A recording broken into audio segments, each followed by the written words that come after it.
Break के बाद बढ़ते हैं मज़ीद अहम खबरों की जानिब। बात करते हैं किसान एहतजाज की। दिल्ली के बॉर्डर पर अपने मुतालबात को लेकर एहतजाज कर रहे किसानों ने कल 8 दिसंबर को भारत बंद की कॉल दी है। ख़ास बात है कि हुकूमत के ख़िलाफ़ हो रहे मुजाहरे में किसानों को 18 अपोजिशन पार्टियों का भी साथ मिल गया है। हाल ही में एनसीपी सरबराह शरद पवार ने भी वार्निंग दी थी कि मुतालबात पर गौर नहीं किया गया तो पूरे मुल्क में लोग आंदोलन में किसानों के साथ खड़े हो जाएंगे। उधर कांग्रेस सदर सोनिया गांधी, एनसीपी सरबराह Sharad Pawar, Marxist Communist Party के जनरल सेक्रेटरी सीताराम येचूरी, एमके स्टालिन और गुपकार इत्तेहाद के सरबराह फारूक अब्दुल्ला समेत अहम अपोजिशन लीडरों ने एक ज्वाइंट स्टेटमेंट जारी करके किसान तंजीमों के जरिए बुलाए गए भारत बंद की हिमायत की और मरकजी हुकूमत पर मुजाहिरीन की जायज़ मुतालबात को मनाने के लिए दबाव बनाया। ख्याल रहे कि किसानों और सरकार के दरमियान 5वें दौर की बातचीत भी बेनतीजा रही थी। वहीं 9 दिसंबर को सरकार और किसान एक मरतबा फिर बातचीत करेंगे। दिल्ली के सीएम अरविंद केजरीवाल आज अपनी काबीना के साथ हरियाणा दिल्ली सरहद सिंघू बॉर्डर पर किसानों से मिलने पहुंचे। उन्होंने किसानों से मुलाकात करने के साथ ही वहां मुहैया कराई जा रही सहूलियात का जायज़ा लिया और कहा कि उनकी हुकूमत किसानों की सेवादार है। केजरीवाल ने कहा कि किसानों का मसला और उनके मुतालबात जायज़ है। मैं और मेरी पार्टी उनके साथ खड़े हैं। किसानों की तहरीक शुरू होने के वक्त दिल्ली पुलिस ने हमसे 9 स्टेडियम को जेल में बदलने की इजाज़त मांगी थी। मेरे ऊपर दबाव बनाया गया था लेकिन मैंने इजाज़त नहीं दी। तब से आम आदमी पार्टी के सभी एमएलएस वर्कर्स सेवादार बनकर किसानों की खिदमत कर रहे हैं। मैं खुद भी सेवादार बनकर यहाँ आया हूँ। महाराष्ट्र के शहर अकोला में एमआईएम की जानिब से बाबरी मस्जिद शहादत की बरसी के मौके पर मेरा लहू बाबरी के नाम के टाइटल से एक ब्लड डोनेशन कैंप मुनक्कद किया गया था। इस कैंप में बड़ी तादाद में लोगों ने अपना खून डोनेट किया। कैंप के ऑर्गेनाइज़र ने बताया कि समाज के हर तबके के लिए ब्लड डोनेशन कैंप के जरिए हासिल किया गया ब्लड इस्तेमाल में लाया जाएगा। इस मौके पर एमआईएम कारकुनों की बड़ी तादाद व मुकामी क़ायदीन मौजूद थे। मीडिया से बात करते हुए अकोला एमआईएम सदर अब्दुल मुनाफ और नुमान खान ने मज़ीद जानकारी दी। ऑल इंडिया मजलिस इत्तेहादुल मुस्लिमीन एमआईएम के जानिब से एक ब्लड डोनेट कैंप रखा गया है, क्योंकि गम को बताने का और ज़ाहिर करने के बहुत से तरीके होते हैं, लेकिन हम जो कि इस्लाम को फॉलो करते हैं और इस्लाम के मानने वाले हैं तो हम हर वक्त इंसानियत की खिदमत के लिए आगे आते हैं और हम जाने भी इंसानियत की खिदमत के लिए जाते हैं। इसीलिए बाबरी मस्जिद की शहादत के गम में हमने आकुटफेल टीपू सुल्तान चौक के ऊपर एमआईएम ऑफिस पे ब्लड डोनेट कैंप रखा था, ताकि क्योंकि अकोला के जितने भी हॉस्पिटल है इसमें अक्सरियत अकोले के अतराफ़ की है, देहातों की है, जहां ब्लड का बड़ा प्रॉब्लम आता है और आए दिन हमें कॉल आते हैं ब्लड्स को लेकर। तो इसीलिए हमने बाबरी मस्जिद के गम के अंदर आकुटफेल टीपू सुल्तान चौक पर ब्लड डोनेट कैंप रखा था, ताकि इससे इंसानियत को फ़ायदा हो, क्योंकि जब हम ब्लड डोनेट करते हैं तो इसमें कई गरीबों का फ़ायदा होता है। गुजारिश करना चाहता हूँ कि जहाँ भी कैंप लगते हैं वहाँ पे अपना ब्लड डोनेट करें, ताकि किसी गरीब ज़रूरतमंद के लिए अब तुम्हारा ब्लड काम में आए और उससे एक अच्छा मैसेज अपनी कौम में अदर कास्ट में जाए, ताकि एक अच्छा मैसेज मिले। आंध्र प्रदेश के ज़िला मशरक़ी गोदावरी के एल्लुरु में एक अजीब व गरीब बीमारी ने इलाके में खौफ की लहर दौड़ा दी है। ख़य, दस्त और बेहोशी की शिकायत पर जबकि चक्कर आकर गिर जाने से भी 225 से ज़ायद अफराद को शहर के अस्पतालों में भर्ती किया गया है। गुज़िश्ता रात पहले 25 अफराद को बीमार हुए थे। अब तक 300 से ज़ायद अफराद बीमार हो गए हैं। बीमार अफराद को एल्लुरु के गवर्नमेंट और प्राइवेट अस्पताल में दाखिल किया गया है। अब तक इस बीमारी से एक शख्स की मौत की भी खबर है। अचानक कई लोगों की तबीयत ख़राब होने की वजह मालूम नहीं हो सकी है। खुद डॉक्टर भी किसी नतीजे पर नहीं पहुंचे हैं। दूसरी जानिब आंध्र प्रदेश के सीएम जगन मोहन रेड्डी ने आज एल्लुरु का दौरा करते हुए अस्पताल में ज़ेर इलाज इन मरीज़ों से मुलाकात की। सीएम जगन ने इस अजीब व गरीब बीमारी का शिकार मरीज़ों से मुलाकात करते हुए उनसे बात की। उन्होंने मुतासरीन की सेहत के बारे में मालूमात भी हासिल की। इस दौरान यूनियन होम मिनिस्टर जी किशन रेड्डी ने एल्लुरु की इस अजीब व गरीब बीमारी के बारे में चीफ सेक्रेटरी से बातचीत की।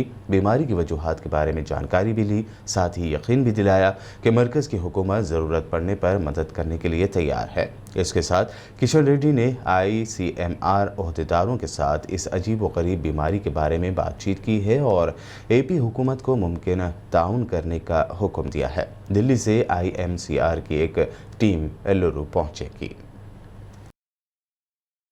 राजधानी दिल्ली के शकरपुर में एक एनकाउंटर के बाद दिल्ली पुलिस ने 5 मुश्तबा दहशतगर्दों को हथियारों के साथ पकड़ने का दावा किया है।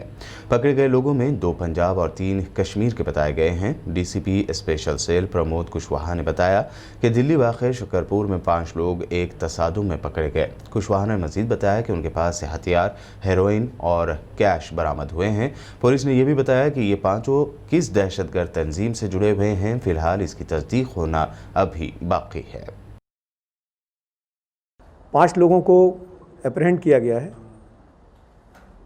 ये 5 लोगों में से 2 पंजाब बेस्ड हैं, 3 कश्मीर बेस्ड हैं और इनके पास से 3 पिस्टल्स, 2 किलो हेरोइन और 1 लाख रुपए कैश करीब मिला है। जो इम्पॉर्टेंट चीज़ आई है सामने वो ये कि ये इनकी अरेस्ट बेसिकली एक लिंक है, कड़ी है, जो कि शो करती है कि किस तरह से आईएसआई खालिस्तान मूवमेंट जो ये एक को किस तरह से ये कश्मीर टेररिज्म से लिंक करवा रही है। और ये गेम प्लान जो है कश्मीर को खालिस्तान मूवमेंट से लिंक कराने का, उसका एक लिंक है ये। चूँकि FICN की सप्लाई के बाद FICN की सप्लाई कम हो गई पोस्ट डीमोनेटाइजेशन में, FICN की सप्लाई जो है बिल्कुल एक ब्रेक सा लग गया, काफ़ी कम हो गई। तो दूसरा जो रास्ता टेरर फंडिंग का अख्तियार किया गया है वो है ड्रग्स से। ड्रग्स सोर्स किए जाते हैं अफ़गानिस्तान से, जहां ISI की प्रेजेंस है, और इस ड्रग्स का इस्तेमाल, ड्रग्स मनी को, इस ड्रग्स को बेचते हैं इंडिया में, और इसी पैसे से जो पैसा जनरेट होता है इस इलगॉटन मनी से, उसका इस्तेमाल टेरर फंडिंग में किया जाता है। रिपब्लिक टीवी और अर्नब गोस्वामी को राहत नहीं मिली है। सुप्रीम कोर्ट ने FIR कैंसिल करने और जांच CBI को सौंपने वाली दरख्वास्त पर समाअत से इनकार कर दिया है। दरख्वास्त में कहा गया था कि अर्नब गोस्वामी और रिपब्लिक टीवी के खिलाफ सभी FIR कैंसिल कर दिए जाएं और सभी मामलों को जांच के लिए CBI को सौंपा जाए। इसके अलावा चैनल का कोई एम्प्लॉय महाराष्ट्र पुलिस की तरफ से गिरफ्तार न किया जाए।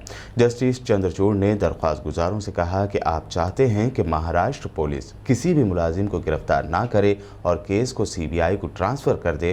बेहतर है कि आप इसे वापस ले लें। जिसके बाद अर्नब गोस्वामी की तरफ से दरख्वास्त गुजारों ने अपनी दरख्वास्त वापस ले ली है।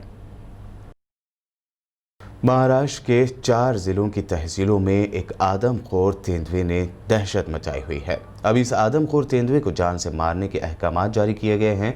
Maharashtra chief wildlife guard and principal chief conservator of forest Nitin Kakodkar ने अपने हुक्म में कहा है कि अगर पैठन, आष्टी और अब करमाला तहसील में गांव वालों की जान का दुश्मन बने तेंदुए को पिंजरे में बंद करने, बेहोश करने की कोशिश अगर नाकाम होती है तो उसे जान से मार दिया जाए।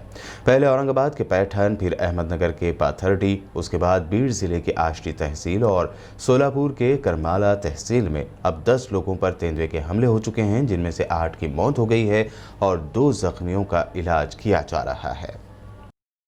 और अब आखिर में हेडलाइंस पर एक और नजर। तुर्की के सदर रजब तैयब अर्दवान का बड़ा बयान, कहा अवाम की हौसला अफजाई और उनका शक दूर करने के लिए वो खुद सबसे पहले लगवाएंगे कोविड-19 की वैक्सीन।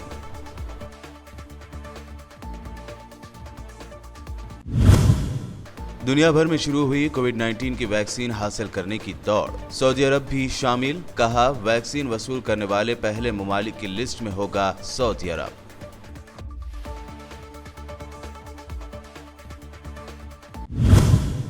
अफ्रीकी मुल्क इथियोपिया में बढ़ता जा रहा है शदीद ह्यूमन क्राइसिस। 10 लाख लोग अब तक हुए बेघर, जरूरी चीजों की कमी, कोरोना से मुतासिर अफराद की बड़ी तादाद सूडान में हुई दाखिल।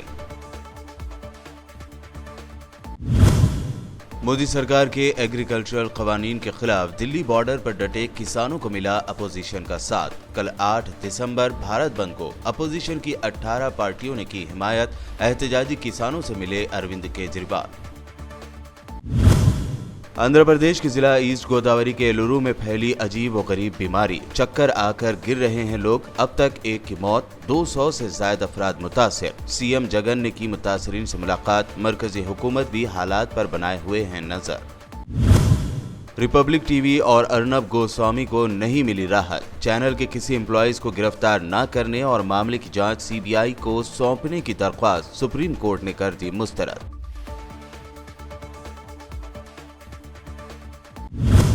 बीबीएन न्यूज़ में ये थी आज दिन भर की अहम खबरें। यूट्यूब पर बीबीएन चैनल को सब्सक्राइब जरूर करें। मज़ीद अपडेट्स के लिए बने रहिए हमारे साथ और देखते रहिए बीबीएन चैनल।